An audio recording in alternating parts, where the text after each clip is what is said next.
On va prendre nos Bibles. 1 Pierre, le chapitre 5, verset 8. On va lire la parole de Dieu. Je lis la parole de Dieu avec respect. Écoutez la parole de Dieu, oui. Soyez sobres. Soyez sombres. Veillez. Veillez. Votre adversaire, le diable, rôde comme un lion rugissant, cherchant qui il dévorera. Alléluia. Voici la parole de Dieu. On peut s'asseoir. Gloire à Dieu. Nous sommes dans une œuvre qui est purement spirituelle, où il y a des combats. Que Dieu bénisse sa parole. Lorsque le diable nous combat, il ne nous combat pas par rapport à un bien. D'abord, quand le diable te combat, c'est pour attaquer ta foi. Le diable, il te combat pour te décourager, pour t'éloigner des dieux, pour mettre le doute dans ton cœur, pour t'amener à comprendre que Dieu ne peut pas faire quelque chose. Donc quand le diable te combat, c'est ta foi. Il va atteindre à ta foi. L'apôtre Pierre dit que veillez. Quand votre adversaire, le diable, il ne dort pas. Le diable, il ne dort pas. Le diable, il attaque. Le diable, il combat. Et si tu donnes ta vie à Dieu, si tu ne veilles pas, le diable va te combattre. Si tu ne mets pas la parole de Dieu en pratique, si tu ne vis pas dans la sanctification, le diable va te combattre. Alléluia. C'est pourquoi la Bible nous dit, veillez et priez. La Bible ne te demande pas de venir passer toute la nuit ici. Mais tu dois veiller sur ton comportement. Tu dois veiller sur tes actes. Tu dois veiller sur ce qui sort de ta bouche. Tu dois veiller sur tes pensées. Tu dois veiller sur ta vie spirituelle. Alléluia. Vous savez, l'homme est comme ça. L'homme, tu vois, Dieu nous a créé, tout est fermé ici. Mais lorsque tu ne veilles pas, que tu vis dans le péché, il y a des portes que le diable trouve en toi et il te combat. Quand tu ne veilles pas sur ta vie, c'est la même chose comme une maison qui n'est pas fermée. Et lorsque le voleur est derrière, il peut rentrer dans la maison et puis il peut voler tout ce qui est dans la maison. Parce que tu n'as pas fermé la porte. Mais si tu veilles sur ta vie, si tu veilles sur ta vie spirituelle, tu as fermé la porte. Le diable va tourner. Il ne trouvera pas de porte pour rentrer, pour t'attaquer. Donc si vous voulez marcher avec Dieu, et si vous ne veillez pas sur votre vie, parce que vous n'avez pas veillé, c'est pour cela que la Bible nous demande de veiller. Il rôde. Et il cherche à détruire. Il cherche. Alléluia. Donc quand Dieu t'a délivré, quand les démons ont été chassés de ta vie, il faut veiller sur ta personne. Les mêmes choses que tu fais, si tu continues, c'est des portes que tu ouvres. Et si les portes sont ouvertes, le diable va rentrer et il va t'attaquer. Alléluia. Gloire à Dieu. Donc il faut veiller. Si tu ne veilles pas, le diable lui rôde et cherche des portes. Alléluia. C'est pour cela que la Bible dit quand le diable sort d'un corps, qu'est-ce qu'il fait? Il cherche à faire quoi? À retourner dans ce corps pour accomplir sa mission. On t'a délivré, tu as accepté Jésus, il faut quitter l'autre vie. Et maintenant, vivre maintenant une vie pour le Seigneur Jésus-Christ. Si tu as un pied dans le monde, un pied dans la maison de Dieu, pour que le diable te tire, ça sera facile. Parce que tu as un pied chez lui. Si quelqu'un avait un pied chez le diable, ce matin, prends une décision d'enlever ton pied là-bas. Acclame Jésus.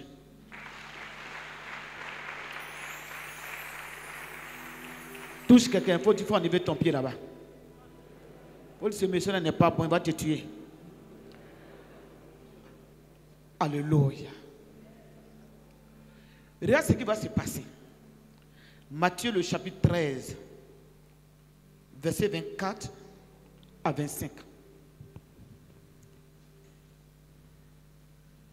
Matthieu le chapitre 13, versets 24 à 25. Écoutez la parole de Dieu. Il leur proposa une autre parabole. Jésus leur proposa une autre parabole. Et il dit, le royaume des cieux est semblable à un homme. Le royaume des cieux est semblable à un homme qui a semé une bonne sémence dans son champ. Qui a semé une bonne sémence dans son champ. Mais, pendant que les gens dormaient, son ennemi vint, sema des livrets, parmi le blé, et s'en alla. Amen. On peut acclamer cette parole. Vous voyez, lorsque Dieu te délivre et il te fait des promesses, le diable n'est pas content, tes ennemis ne sont pas contents, les sorciers qui t'attaquent ne sont pas contents. Alléluia. La Bible dit, le royaume des cieux est comme un homme qui a fait la bonne sémence. Et cet homme attend la bonne récolte. Mais pendant qu'il dormait, son ennemi vient et il sème l'ivraie, la mauvaise sémence, pour tuer sa sémence. Dieu a mis des bonnes choses en toi. Dieu a prévu beaucoup de choses à toi, de bonnes choses. Mais il y a aussi ce que le diable a prévu pour toi. Donc si tu n'es pas accroché à Dieu, si tu ne veilles pas sur ta vie, si tu ne veilles pas sur ta relation avec Dieu, il y a des mauvaises semences que le diable va apporter dans ta vie. C'est pour cela que la Bible nous demande de veiller et de prier. Dieu a prévu la grandeur. Dieu a prévu la santé. Dieu a prévu des voyages. Dieu a prévu le travail. La Bible dit dans le livre de Jérémie, je connais les projets que j'ai formés pour vous. Mais en même temps aussi, le diable aussi a des projets. Donc quand tu reçois la parole de Dieu, quand tu reçois la vie spirituelle, il faut veiller dessus. Il faut veiller sur ta marche avec Dieu. Alléluia. Dieu peut te donner un foyer. Le diable peut venir détruire le foyer. Dieu peut apporter l'amour dans ton foyer. Le diable peut venir s'aimer la haine dans ton foyer. donné un homme. Tu es un jeune homme, tu pries. Dieu met une fille sur ton chemin. Et tu dis non, tu fais ton programme. Voici la fille que je vais marier. Au départ, ça va bien. À un moment, tu vois que ça ne va pas. C'est que le diable, il a passé. Quand le monsieur a fait sa sémence, lorsqu'il a regardé, il dit, j'ai fait la bonne sémence. Quand tu t'es marié, tu dis, j'ai pris la bonne femme. Tu dis, non, mon mari c'est un bon monsieur. Mais lorsque le diable passe, on oublie que le monsieur était un bon monsieur. On oublie que la femme était une bonne femme. On oublie que celle même qu'on avait choisie comme fiancée était une bonne fille. On oublie toutes ces choses. Parce que le diable, lui vient et il sème la haine. Il sème la division. Il disperse. Alléluia. C'est pour cela que la Bible dit, veillez et priez. Parce que le diable, lui, il est là pour détruire, pour égorger et pour disperser. Alléluia. Alléluia. Il y a une délivrance que j'ai faite ici. Jusqu'au jour d'aujourd'hui, je continue à prier. J'ai prié pour des personnes. C'est pourquoi il faut veiller sur la parole que Dieu te donne. Vous savez, Dieu peut te donner une petite parole. Et la petite parole que Dieu te donne, tu vas négliger. Il ne faut jamais négliger ce qui vient de Dieu. Ce qui vient de Dieu, il ne faut jamais négliger. Moïse a négligé la parole de Dieu. Le Seigneur lui a dit, pas le rocher. Il a frappé le rocher. L'eau est venue. Mais c'est devenu autre chose. Le Seigneur lui a dit, je te fais voir la terre promise. Mais tu n'y rentreras pas parce que tu ne m'as pas écouté. Écoutez Dieu. Dieu a fait un miracle. Et dans le miracle, le Seigneur a dit, tout ce temps-là, il ne faut pas prendre un coup de fil qui vient de ta famille.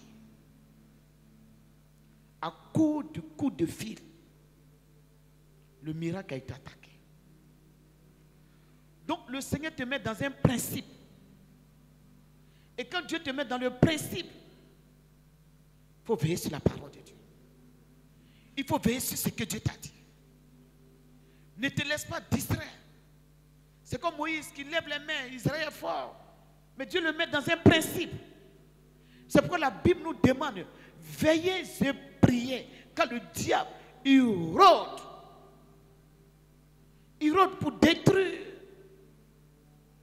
C'est que Dieu a commencé dans vos vies. Il vient pour détruire, pour attaquer les promesses de Dieu. Si vous ne veillez pas. Il y a des choses que le Seigneur va commencer dans vos vies. Et le diable va venir pour détruire ça. Et après tu as dit, mais le Seigneur m'avait promis, le Seigneur avait fait ça. Mais parce que tu n'as pas veillé. Alléluia. La Bible dit, cet homme n'a pas veillé. Et la nuit, pendant qu'il dormait, la nuit, ça peut être un temps de distraction. La nuit, ça peut être un moment de péché dans ta vie, un moment de ténèbres, où tu as quitté la lumière de l'Éternel et mené une vie de désordre. Ça peut être la nuit aussi. Et cette vie de désordre, qui est pour toi la nuit, qui ouvre des portes du diable et qui donne accès au diable de rentrer dans ta bénédiction. C'est pour cela qu'il faut veiller. La Bible dit veillez et priez quand le diable y rôde. Alléluia. La Bible, pendant qu'il dormait, le diable est venu s'aimer l'ivraie. Tu commences ton travail à cause d'une petite distraction. Un jour, il y a un grand homme d'affaires qui est venu me voir. On était de l'autre côté. Et cet homme-là, il est d'une autre église, mais il est venu. Il avait des difficultés. Et on m'a parlé, le monsieur, comment il avait les moyens. Et comment ça allait bien chez lui. Et qu'est-ce qui s'est passé dans sa vie? Il avait son entreprise. Il avait sa secrétaire. Et un jour, il était content. Ce jour-là même qu'il est venu, le monsieur, tellement qu'il avait des problèmes. Moi, je suis servant de Dieu. Je l'ai regardé quand j'en avais 300 000. Il dit, tiens, un grand homme d'affaires qui est tombé. Il lui a demandé 300 000. C'est le même copie qu'il avait envoyé à la récession. Gloire à Dieu. Gloire à Dieu. Mais comment ça s'est passé? Lorsque Dieu commence à vous bénir et que vous mettez la distraction dans vos vies et puis vous ne veillez pas, le diable est à la porte. Il est à la porte. Il n'est pas loin. On n'invite même pas et puis il vient. Lui, il attend à ce que tu fasses des fautes pour que lui puisse venir. Le monsieur, comment ça s'est passé? Ça allait très bien dans son entreprise. Très bien. Il avait l'argent, ça allait bien. Et puis un jour, il était tellement content. Il est rentré dans son bureau. On dit saluer, il avait l'habitude de saluer sa secrétaire à distance. Ce jour-là, il était tellement content, il est venu taper dans la main de sa secrétaire. Il a saisi sa main. Puis il a secoué son bras. Les jours qui ont suivi, il a commencé à sortir avec sa secrétaire. Il a sa femme. Sa secrétaire était une béninoise. Il a sa femme. Il s'est trouvé au Bénin en train de faire d'autres. Quand il est quitté là-bas, il est venu. L'entreprise est tombée. Acclame Jésus. La Bible dit veillez et priez. L'argent, c'est bon. C'est pour cela que le Seigneur prépare des gens avant de les bénir. Qu'il a saisi sa main et puis la main de la secrétaire sont rentrés en contact. Il y a quelque chose qui s'est produit. Il s'est trouvé dans son pays en train de faire d'autres. Venir déménager, abandonner son foyer. Sa vie a pris un coup. Ça fait 3 mois, 8 mois, 6 mois, combien de mois? On me dirait qu'il dort dans un studio. Dans un studio. Dieu peut t'élever. Dieu peut te faire les promesses. Mais le diable, il est à la porte. C'est pourquoi la Bible dit que celui qui est en haut, qui prenne garde, parce qu'il peut tomber. Acclame Jésus.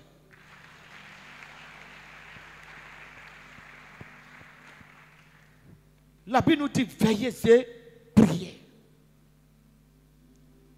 Dieu t'a ouvert des portes. Il faut veiller. Dieu t'a donné une femme. Il faut veiller. T'a donné un homme. Il faut veiller. Il t'a donné un fiancé. Il faut veiller. Il t'a donné du travail. Il faut veiller. Il t'a donné un enfant. Il faut veiller. Alléluia. Dans la Bible, il y a une femme qui avait un problème d'enfant. Il y a un homme de Dieu qui a prié pour elle. Elle a eu un enfant. Quand elle a eu un enfant, qu'est-ce qui s'est passé? Quand l'enfant a grandi, il allait au champ avec son père. Un coup, l'enfant a commencé à dire ma tête, ma tête, ma tête, ma tête. Son père a pris l'enfant et il a remis l'enfant dans la main de sa mère. La Bible déclare que cet enfant est décédé. Alléluia. Le diable, il attaque les miracles. Il attaque les projets des gens. Alléluia. Donc si tu ne veilles pas, ce que Dieu te donne, le diable peut t'arracher. C'est pour cela qu'on l'appelle le voleur. Il n'est pas un voleur que tu vas voir comme le bandit vient dans ta maison pour te voler. Et tu as dit non, je vais mettre un courant électrique. Parce que s'il vient, il sera secoué. Ou bien je vais mettre les gardes de corps armés. S'il vient, ils vont l'attaquer. Le diable n'est pas comme ça. Mais le diable, ce qui lui donne la force de venir, c'est le péché, la vie que tu mènes. Même s'il y a courant électrique, il rentre dans ta maison. Même dans ta chambre principale, le diable rentre. Dans ta douche, le diable rentre. Dans ton entreprise, il rentre. Dans tes finances, le diable rentre. Parce que la porte est ouverte.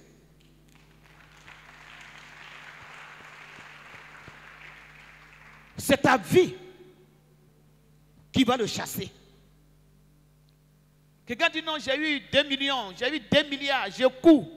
Tu ne peux pas aller loin sans Jésus-Christ. Tu ne peux même pas aller quelque part. Tu vas rire, mais ton rire n'est pas rire. C'est le Seigneur qui va mettre le rire dans ta bouche. C'est quoi la Bible dit? Que c'est la bénédiction de quelqu'un qui n'est pas converti? Que c'est la bénédiction de quelqu'un qui n'est pas converti? Il y a des gens qui ont construit. Ils n'ont pas dormi dans les maisons. Les sorciers les ont tués. Les gens qui ont voyagé, ils sont restés. Là, les gens qui avaient des projets, ils ont laissé leurs projets. Ils n'ont même pas terminé leurs projets. Ils sont morts parce qu'ils n'ont pas veillé. Ils n'ont pas mis Dieu devant. Ils ont mis les agents, les savoirs, les relations devant. Et ils ont oublié l'essentiel. Alléluia. La Bible dit veillez et priez. Parce que le diable lui tourne. Alléluia.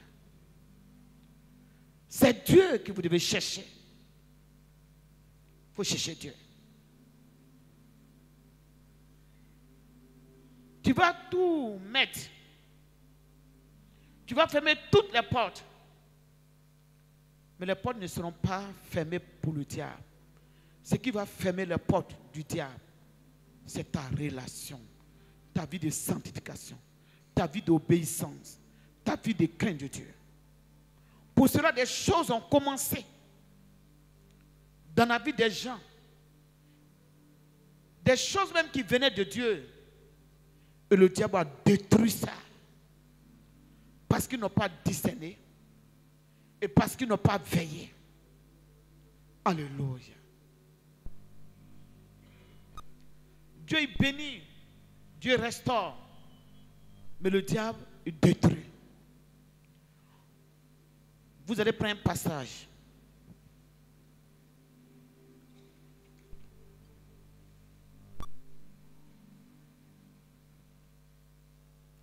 Jean le chapitre 12.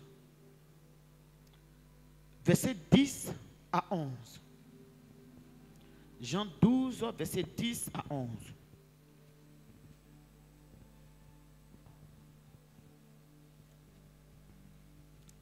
Donc si Dieu te donne quelque chose, il faut bien attraper. Les principaux sacrificateurs. Ensuite, Jean 12, verset 10 à 11. On écoute la parole de Dieu. Les principaux sacrificateurs délibéraient de faire mourir aussi Lazare. Parce que beaucoup de Juifs se retiraient d'eux à cause de lui. Et croyaient en Jésus. On peut acclamer cette parole. Gloire à Dieu. Vous savez, pour qu'il y ait un miracle, il faut un combat. Vous voyez les choses comme ça, mais ce n'est pas de l'amusement. Ce n'est pas de l'amusement. Moïse, pour libérer le peuple d'Israël, ça n'a pas été facile. Il y a eu plusieurs miracles. Il y a eu le combat. Il Il y a eu des délivrances, plusieurs délivrances. Mais à chaque fois, Pharaon, il s'opposait. Et chacun peut avoir un pharaon dans sa vie qui s'oppose à sa bénédiction. Chacun peut avoir un Goliath dans sa vie qui s'oppose à sa grandeur. Quelqu'un qui est comme pharaon dans ta vie, qui ne veut pas que tu sois dans la joie. Et la Bible dit, Moïse a fait plusieurs délivrances, plusieurs miracles. Mais Pharaon était toujours là. Jusqu'à ce que Dieu opère un miracle, Pharaon perd son fils. Mais Dieu va dire à Moïse, je vois les efforts que tu fais. Mais regarde-moi Dieu, ce que je vais faire maintenant à Pharaon. Je vais utiliser ma main puissante. Vous savez, si la main de Dieu n'agit pas, il n'y a pas de miracle. Si l'onction de Dieu ne vous vise pas, il n'y a pas de miracle. L'onction de Dieu a visité l'Égypte et Pharaon a vu la main de Dieu. Il a vu que Dieu de Moïse est le Dieu qui est fort.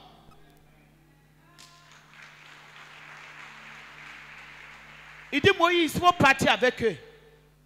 Et quand il a dit à Moïse de partir avec eux, regardez ce qui va se passer. Pharaon va dire à Moïse, va servir Dieu avec le peuple, allez-y. Mais seulement, vos biens, les brebis, l'argent, tout cela, ça va rester ici. Vous allez partir à main vite. Là aussi, c'est un autre combat. Ça dit qu'on t'a délivré, mais ce que tu dois recevoir, le diable ne veut pas que tu reçoives. On a prié pour toi, pour le mariage. Mais pour que le mariage vienne, c'est un problème. Il faut insister. On a prié pour le travail. Mais pour que le travail vienne, il faut qu'on insiste. Alléluia. Tu vas dans le travail, mais tu es mal payé. Il dit, vous pouvez aller.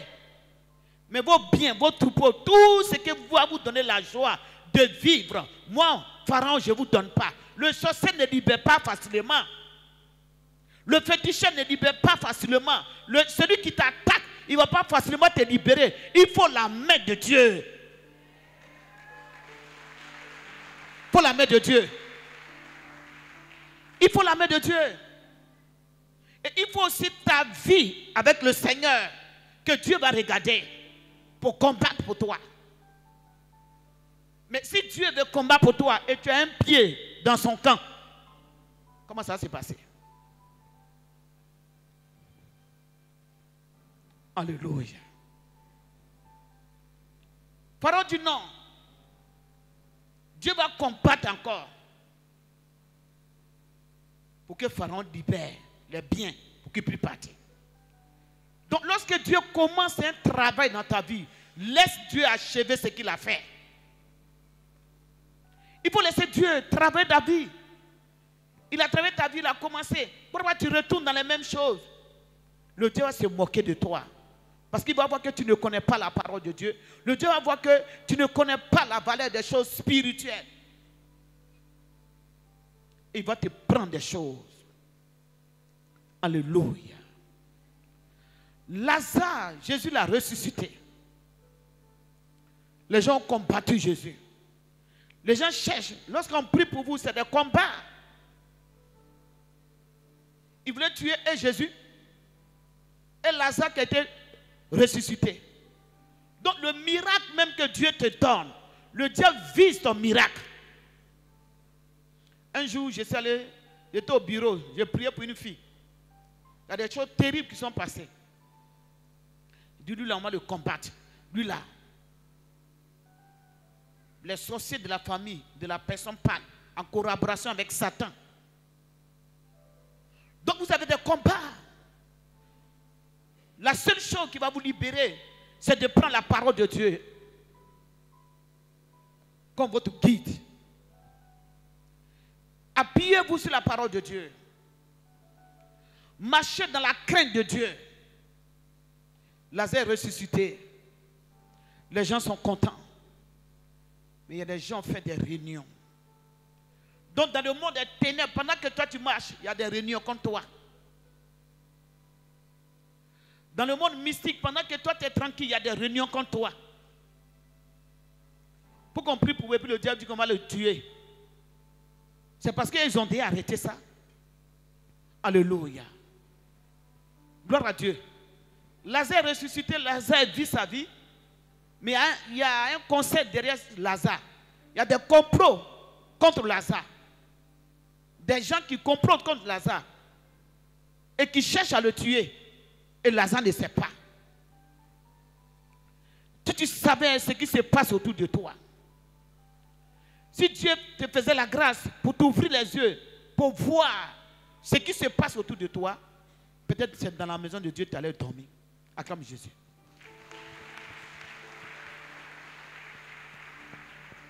Alléluia. Il y a ce que vous voyez et il y a ce que vous ne voyez pas. Et que Dieu seul voit et il intercède. Alléluia.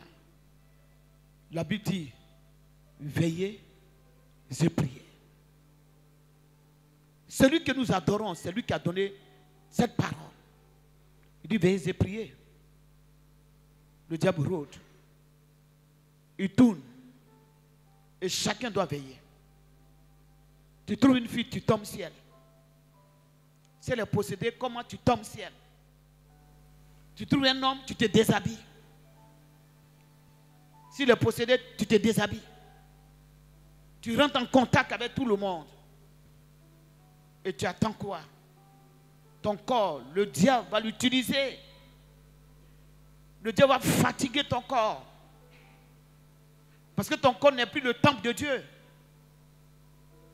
Ton corps est le temple maintenant du diable. Où le diable vient, il s'amuse avec ton corps. Il s'amuse avec ton corps. Il manipule ton corps. Il maltraite ton corps. La boisson, la cigarette, ta bouche, les injures, les critiques. La Bible dit, veillez et priez. Touche quelqu'un, il faut veiller et prier. Tu peux acclamer Jésus.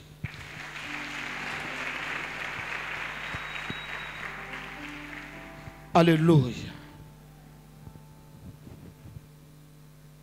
Pour cela, il y a des choses qui commencent dans la vie des gens. Et ils s'amusent. Dieu vous donne des trésors. Dieu vous donne des bénédictions. Dieu vous donne des grandes choses. Mais vous ne savez pas attraper. Et le diable vient, il vous enlève. Il y a des prières pour lesquelles Dieu vous a déjà exaucé. Mais parce que vous n'avez pas su marcher, le diable est venu attaquer. Et vous êtes encore dans les mêmes choses, vous priez. Oh, Dieu t'a déjà répondu il y a longtemps. Dis à quelqu'un, Dieu t'a déjà répondu il y a longtemps. C'est comme ceux qui, Jésus était déjà parti, n'était plus dans la tombe. Les gens qui sont dans la chair, malgré que Jésus a donné la révélation sur sa personne, matin, bon, ils sont allés, ils cherchent Jésus dans la tombe, où il est, où ils l'ont mis, mais ils n'ont pas compris la révélation. C'est parce que tu as mal compris la révélation que Dieu t'a déjà exaucé et tu continues à fatiguer ton corps. Par moment tu gênes, par moment tu t'enfermes, par moment tu maigris. Et tu es là. Oh, Dieu t'a déjà répondu. Alléluia. Acclame Jésus. On va lire un dernier passage. Alléluia. Luc le chapitre 19. Luc le chapitre 19, verset 41 à 44.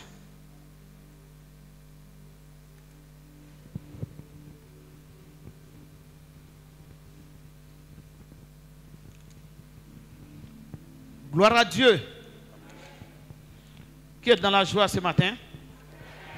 Acclame Jésus. Luc le chapitre 19, verset 41 à 44. Comme il approchait de la ville, Jésus en la voyant, Jésus en les voyant, pleura sur elle pleura sur elle et dit, si toi aussi, au moins en ce jour qui t'est donné, tu connaissais les choses qui appartiennent à ta paix, mais maintenant elles tout le sont... monde dit mais. Répétez encore mais. Continue. Mais maintenant elles sont cachées à tes yeux. Mais maintenant elles sont cachées à tes yeux. Il viendra sur toi Ils viendront sur toi des jours où tes ennemis les jours où tes ennemis t'environneront de tranchées, t'environneront de tranchées, t'enfermeront et te serreront de toutes parts. Ils te détruiront, toi et tes enfants, au milieu de toi, et ils ne laisseront pas en toi pierre sur pierre, parce que tu n'as pas connu le temps où tu as été visité. Acclame Jésus. Acclame Jésus. On peut s'asseoir. Vous savez, il y a un temps pour toutes choses. Un temps pour toutes choses sur la terre. Un temps où on pleure. Un temps où Dieu nous met à l'épreuve. Et un temps où Dieu récompense. Il y a un temps de douleur et un temps de bonheur. Dieu ne laisse pas ses enfants tout le temps dans la souffrance. Il peut t'éprouver un peu. Alléluia. Gloire à Dieu. Jésus a pleuré sur Jérusalem. Il a pleuré. Il est arrivé à Jérusalem, il a commencé à pleurer. Parce qu'il a fait des miracles. Il a guéri les personnes. Il a prêché l'évangile. Il a donné des révélations. Il a donné des prophéties. Il attendait à ce que ce peuple se donne. Mais ils sont restés dans les ténèbres, dans le péché. Ils n'ont pas connu le temps de Dieu. Ils n'ont pas saisi le temps de Dieu.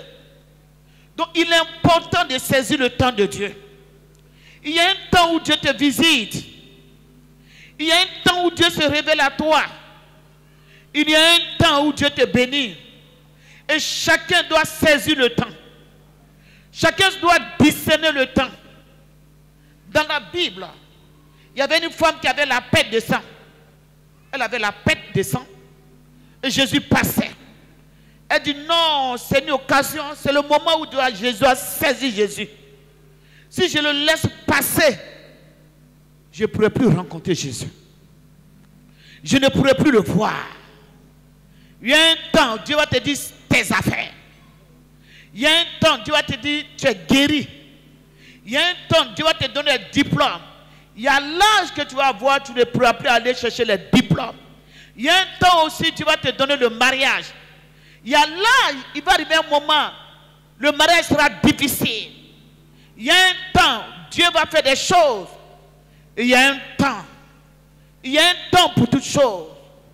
Jésus a pris le temps de travailler la vie. Jésus a pris le temps de les convertir. Jésus a pris le temps de les délivrer.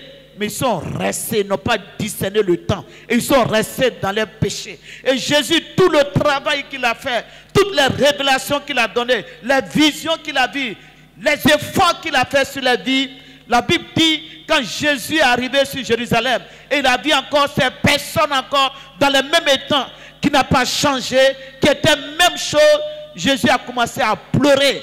Il dit, toi qui t'es donné, si tu avais vraiment connu le temps où Dieu t'a visité, le temps où Dieu t'a parlé, le temps où Dieu t'est révélé à toi, le temps où Dieu a envoyé ton miracle, le temps où Dieu t'a ouvert les portes, le temps où Dieu t'a parlé, le temps où Dieu t'a visité, le temps, tu n'as pas saisi le temps.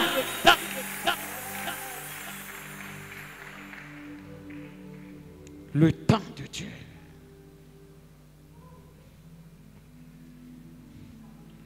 pour cela, tes ennemis viendront. Parce qu'ils sont là. Parce qu'ils sont là, les maladies sont là. La pauvreté est là. Les malais sont là. Le chômage est là. Le chômage est là. Viens ici. Mon petit, viens. Le chômage est là. Les difficultés sont là. Le célibat est là. Tu n'as pas connu le temps où Dieu t'a visité. Le temps de Dieu. Le temps de Dieu. Jésus a commencé à pleurer. Jésus a commencé à pleurer sur Jérusalem. Et lorsque le chrétien joue avec sa vie, Jésus pleure parce qu'il a déjà compris des choses pour toi. Il a déjà déclaré pour toi. Il a déjà ouvert les portes pour toi. Le temps de Dieu. Jésus a pleuré parce qu'il a vu qu'il a travaillé en vain. Il a vu qu'il s'est fatigué en vain. Il a vu que le peuple n'a pas suivi ses voies. Il dit, il arrivera un temps où tes ennemis se lèveront. Parce que tu n'as pas su rentrer dans le temps de Dieu. Le temps de Dieu est important. Tu n'as pas connu le temps où Dieu t'a visité. C'est comme un avion. Quand l'heure est arrivée, il a décoré. On ne peut pas l'arrêter. Acclame Jésus. Tu dois être dans le temps pour monter. Il ne va pas revenir à cause de toi seul. Le pilote ne va pas descendre. Il est parti. Peuple de Dieu, il est important de discerner le temps et de rentrer dans le temps pour que vous soyez dans la gloire de Dieu, pour que vous soyez dans la bénédiction de Dieu.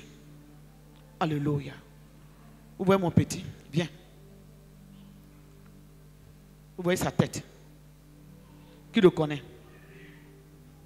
Il connaît ce petit-là. Voici un petit garçon, un enfant qui a perdu sa maman. Un enfant, son papa a connu plein de preuves. Je suis allé chercher quelqu'un pour qu'il nettoie notre maison. Et il est venu. Et il est soumis. Il est soumis, respectueux. Il y a eu un concours qui s'est présenté. Va passer ton concours. De domestique, aujourd'hui, il a reçu son concours, il doit travailler.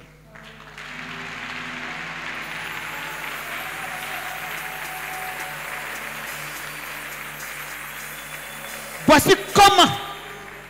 C'est pour cela que le Seigneur dit, les prostituées vont vous dévancer dans le royaume des cieux. Parce que tu as connu la vérité, tu as joué avec la vérité.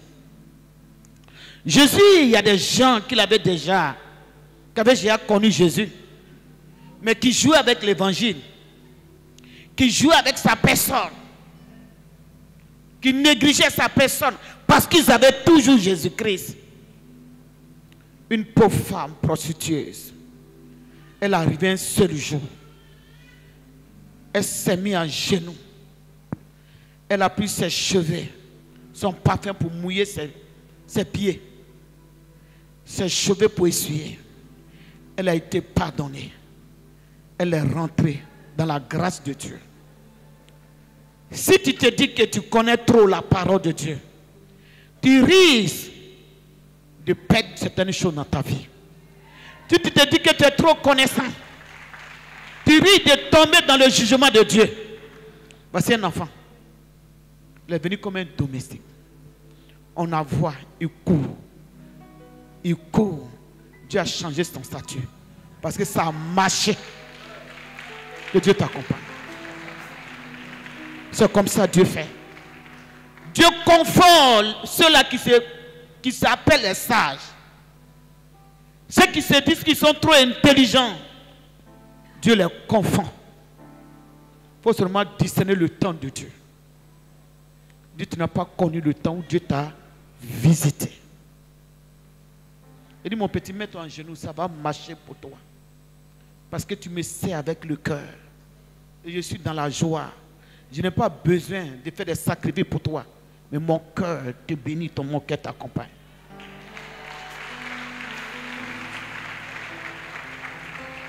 Alléluia. Le temps de Dieu. Jésus pleure sur des chrétiens qui s'amusent avec les vies après la délivrance. Les chrétiens qui s'amusent avec les vies après la promesse de Dieu. Vous avez la promesse de Dieu et vous jouez avec ça. Il dit, tu n'as pas connu le temps où Dieu t'a visité. Que chacun prenne conscience de ces choses. Que chacun revienne à son Dieu. Que chacun laisse le vieux marteau pour que Dieu lui donne de nouveaux vêtements. Bartimée, lorsqu'il a crié à Dieu, il partait avec le manteau d'orgueil, de pauvreté, de saleté, d'humiliation. Il est dans ce manteau-là et puis il demande l'argent. Jésus dit, viens. Quand il s'est levé, il a jeté.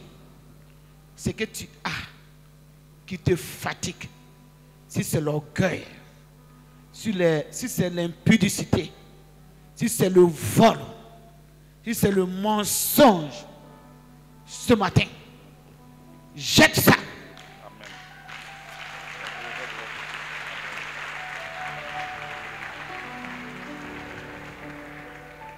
Jette ça. Et va humblement vers Jésus-Christ. Mais voici, Seigneur,